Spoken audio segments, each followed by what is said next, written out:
as if he can show the Atman itself. But now he denied his own statement and he refused his positive way, and he simply says, if you free from ignorance, everything is over, every problem is solved. So what is the meaning? If you are free from ignorance, you can be free from all problems. So what is the meaning? That means if you are enlightened, you can be free from your problems. A child can say like this, if you are enlightened, you can be free from your problem. A child can say like this.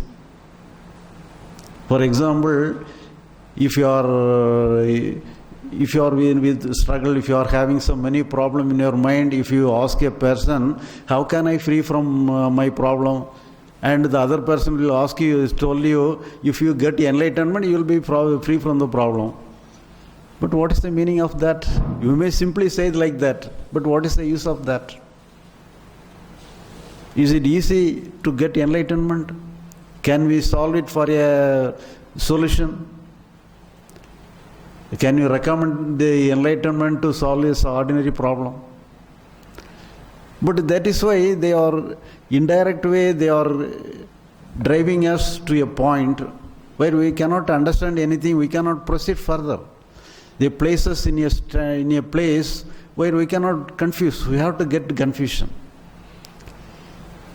But that is the fact that is going on everywhere. We do not know what is enlightenment, what is Atma.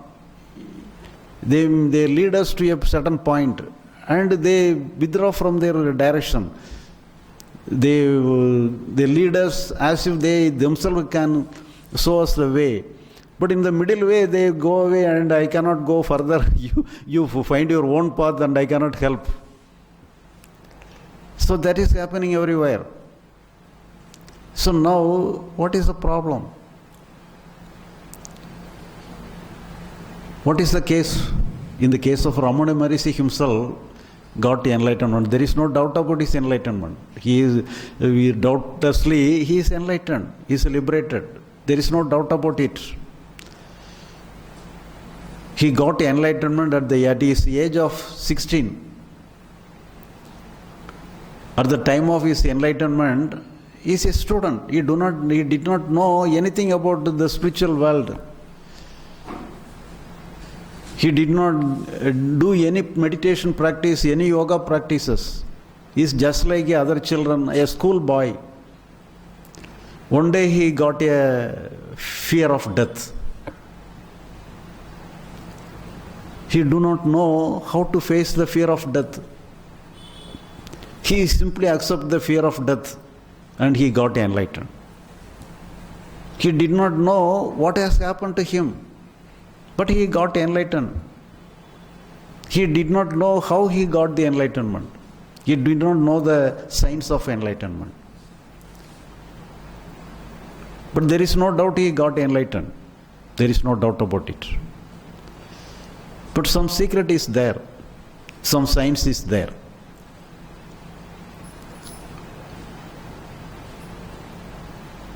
But if you trace the history of many saints, abruptly many persons may got enlightenment. But we cannot know the details of enlightenment. So if you want to get some details of enlightenment, we have to rely upon some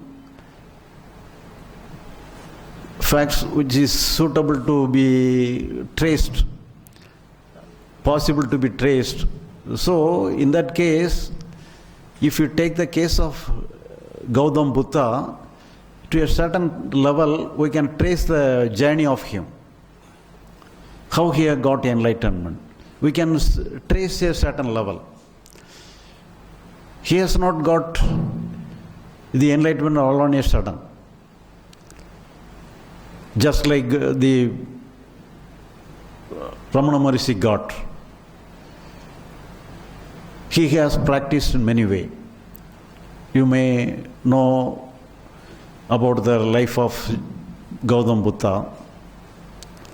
He also tried to get himself free from the struggles of the world, struggles of the mind, problems of the mind. He want to get some solution for his problem.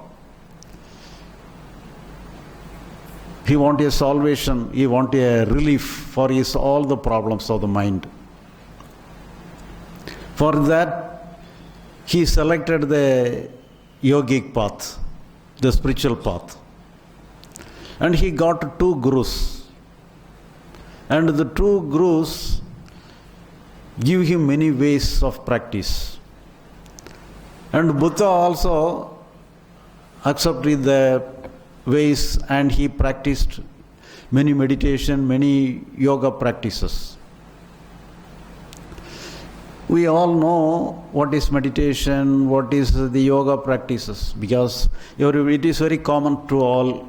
There are many schools of yogi practices, and we may practice many things. In this way, Buddha also did many practices. So for example, if we do meditation, our mind will be changed in a different dimension. For example, if you are a short-tempered person, if you do meditation for half an hour or 1 hour, after the end of the meditation, you will be all right. Your mind will be all right. Your mind will be very quiet. Even though if you are a short-tempered person, after the end of the meditation, if anybody teased you to get irritated, you will not be irritated. You will be very calm and quiet. But whether it will solve our problem for all, but our problems will be waiting as if the waiters waiting, the debtors are waiting in front of our house. So the energy field created by meditation will end within a short time. For example, if we put some key to a toy, the toy will dance and sing and go, run here and there. But after the key is over, the toy will fall. So that is the nature of meditation. That is the nature of the yogic practices. And Buddha, when did such kind of meditation, for the time being he is all right. For afterwards, the old thing came again, the old turmoil, old problems come again and again. So he had to once again, he entered into meditation and stabilized himself and created some energy field. He thought, even as because of some little kind of meditation, I can keep myself with some good stage for a certain period. If I do meditation for a longer period, I can maintain myself, I can maintain my mind, I can maintain a energy field forever. He thought like that. And he practiced very seriously. He practiced all these yogi practices and meditation in a serious way. He more and more is serious. And then the result of his serious practice made him unhealthy. His body got many illness, many physical problems. He got many physical problems. So he cannot proceed further. But at the same time, he got a vexed condition. He got a desperate condition. Because if he feel he was failed in his career. So whatever possible way he tried, but wherever he go, as if it comes and he got away from the energy field. The energy field came and gone away without his knowledge. So he do not know what to do, how to proceed further. So he sat up under a tree without not knowing anything how to proceed further. He felt himself to be a desperate, a dejected mood. He felt himself to be a failure, and he sat under a tree, not knowing to do anything. For example, a king is going to a war with many soldiers, many army, and during the war he lost all his army, all his weapons, and stand alone without any weapon. How he'll felt. So in this way, Buddha find himself in a failure without not knowing anything. He sat under a tree in a dejected condition, in a desperate mood, not to do anything. At that time,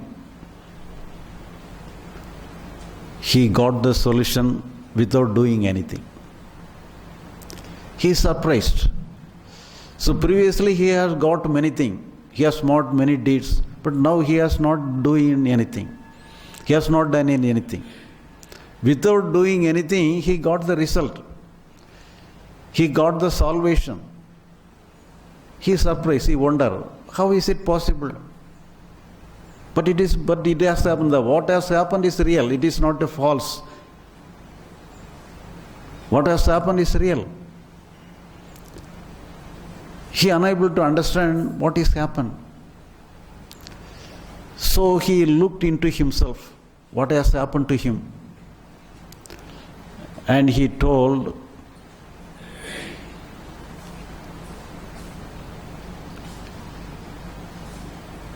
there is a state of mind known as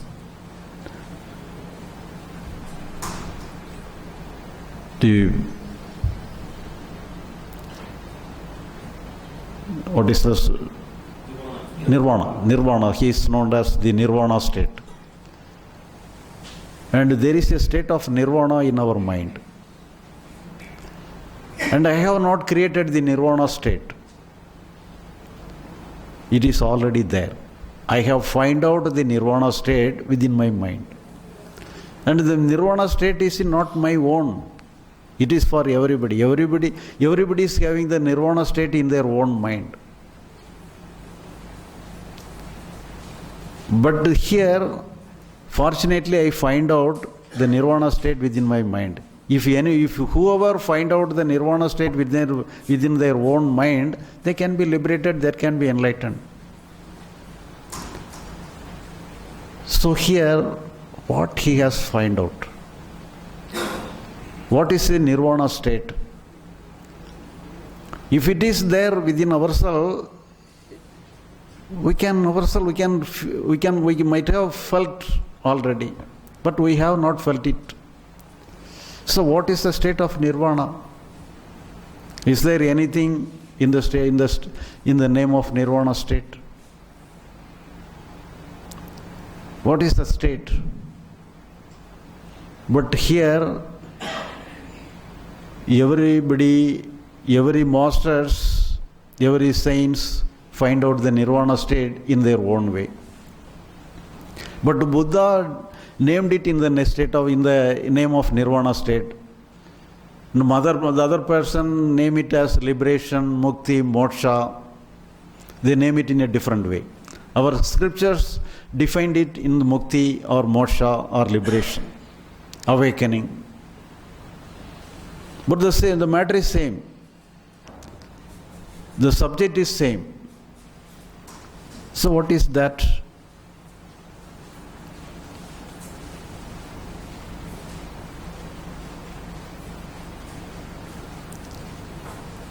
And if you understand what is happening here in the name of the liberation, enlightenment,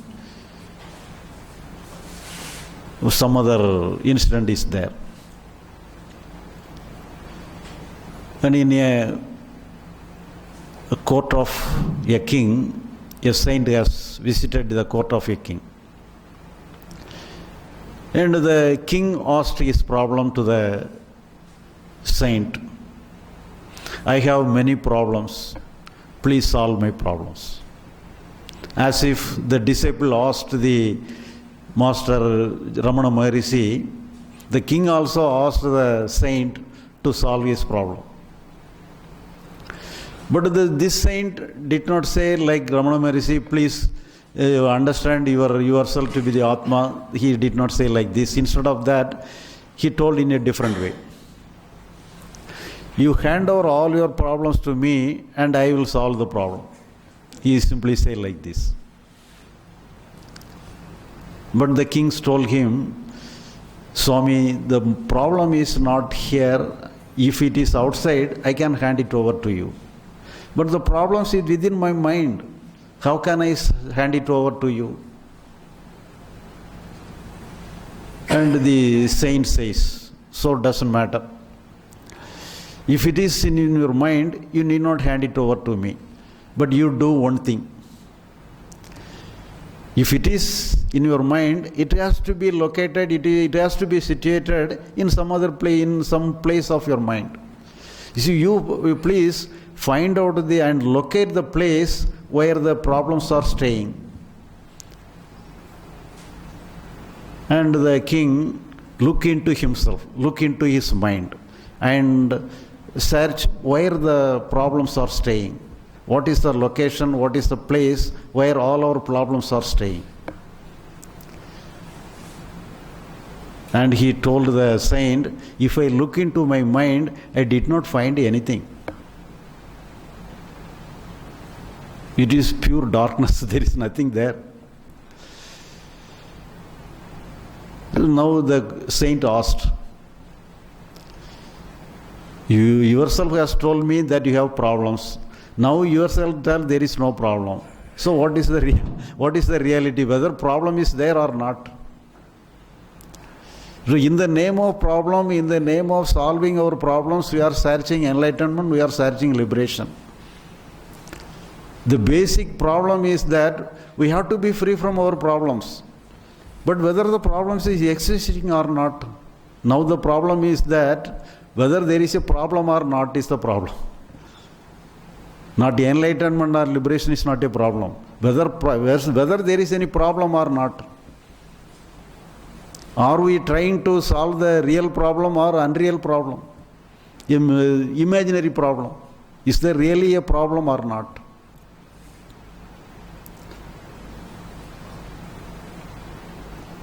But here we feel we have a problem, we are struggling, the struggle is there, our pain is there.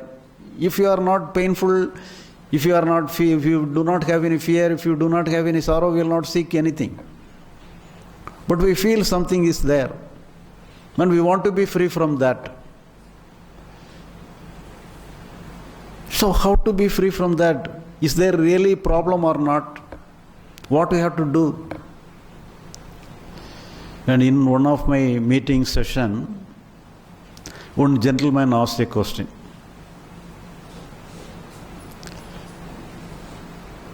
I have a problem. I cannot control my anger. It is very easy for me to get angry, but it is very hard. It is very difficult for me to control my anger.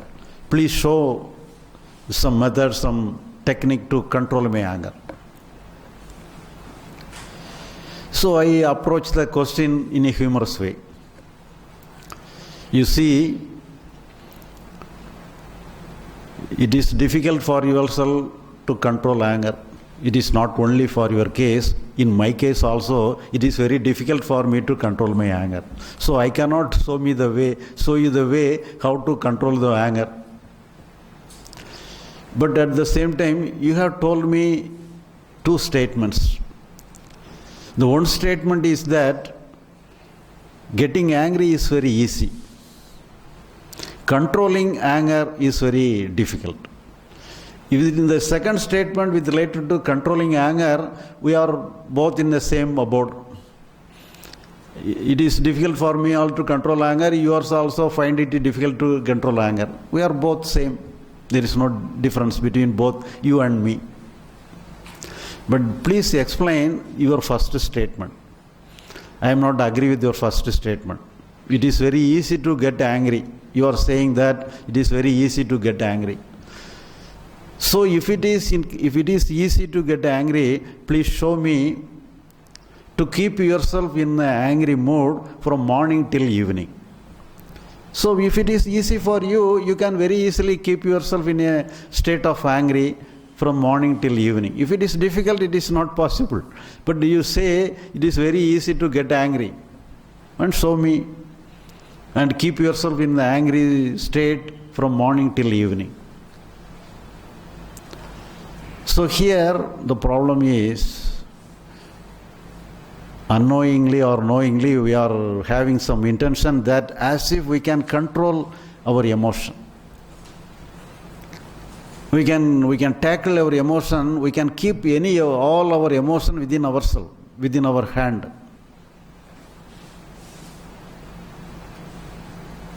The problem is that how to tackle our emotions. That is the real problem. And the real enlightened masters alone know the technique how to deal with the emotions. So we approach the enlightened masters how to deal with the emotions, and please help us to deal with our emotions. And really, the enlightened masters got the technique how to deal with the emotions. All enlightened masters succeeded in their career. Buddha succeeded, Ramana Maharishi succeeded, everybody succeeded, everybody got success. How they got success? We have described, we have analyzed the ways of the Buddha. How did he have got the enlightenment? What has happened to Buddha? Ramana Maharishi simply says, you get liberated, you get relieved from the ignorance of yourself. If you are get liberated from your ignorance, if you are free from ignorance, everything will be solved. So what is the meaning of that? Who is having ignorance? Who is having enlightenment? Is it whether ignorance is in our mind, or is it in the Atman itself? Whether the Atman got ignorance or our mind is in ignorance. We all know ignorance is only in our mind. Because we do not know anything about Atman, so we cannot attach the ignorance to Atman. We do not know even Atman itself. We know our mind. So all our problems are only in the mind. The understanding is in our mind. The ignorance is in our mind. The enlightenment is in our mind. The liberation is in our mind. So the problem is a psychological problem. But we make it in a complicated way. We attach some mystical name, enlightenment, liberation. We attach some mystical name. By attaching some mystical name, we may feel some pleasure out of that. But at the same time, we got confusion. We may think we may got enlightened. We may got liberated.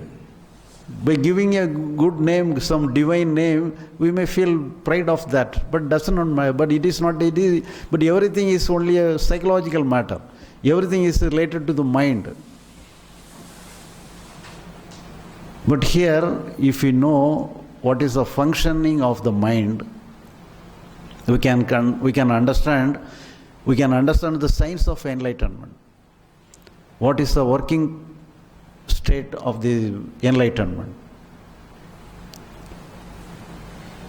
But there are many mystical words, many mystical sayings related to the enlightenment and liberation. One day I got a phone from USA, some Tamilian, he is living at USA. He has had some conversation with me. He told me something.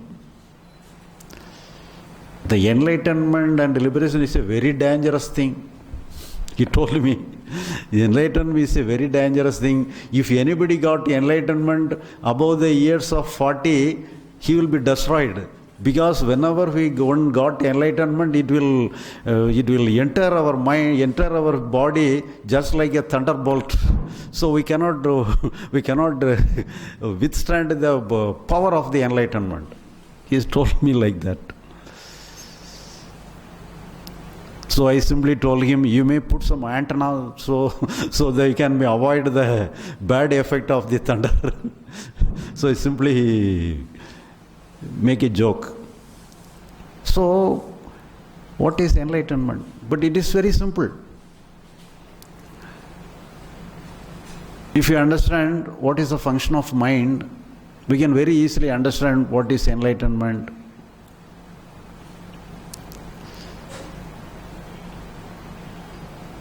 But we do not know what is the Atman, but we know a little bit of our mind. And there are many complicated theories about mind. Conscious mind, subconscious mind, deeper conscious mind, superconscious mind, supraconscious. There are many descriptions of mind. But we do not make it in a psychological game. We can approach our mind as a common man, as a layman. We can divide our mind into two ways. The one is intellect, the other one is emotion. That is a common classification. It is enough. We need not complicate it in giving it very various names, various details.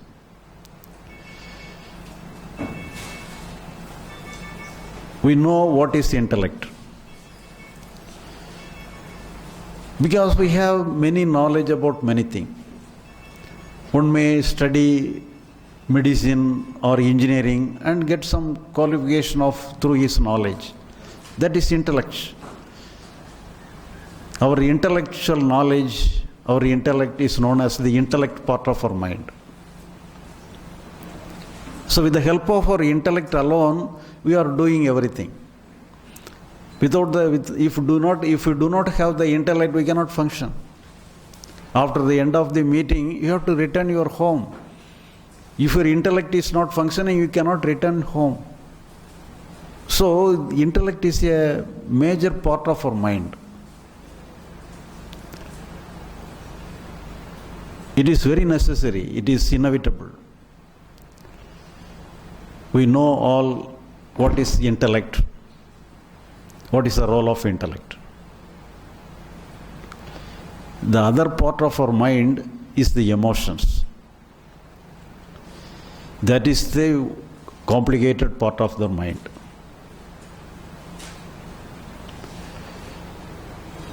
We all want to be happy, we all want to be in peace, we want to have without any tension, we want to be without any tension.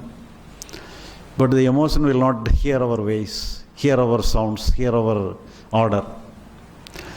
It will come as if it likes. We may think we want to be free without fear, but fear will come. We want to be without any tension, but tension will come. We may interested upon a happiness, but happiness will not come. But instead of that, some sorrow will come. So it is not in our hand. So, if our emotional part is under our control, we can take all our problems are solved. So the real problem is related to the emotions. So the real masters, the enlightened masters alone understand how to deal with our emotions. That alone is the real question, that alone is the real problem, not only of the spiritual world, but also to the entire world. If one is able to free from the emotions, if one is having the control over the emotion, the total problem will be solved. So that is the question. That is the real problem. So our enlightenment, liberation all center around this nucleus of how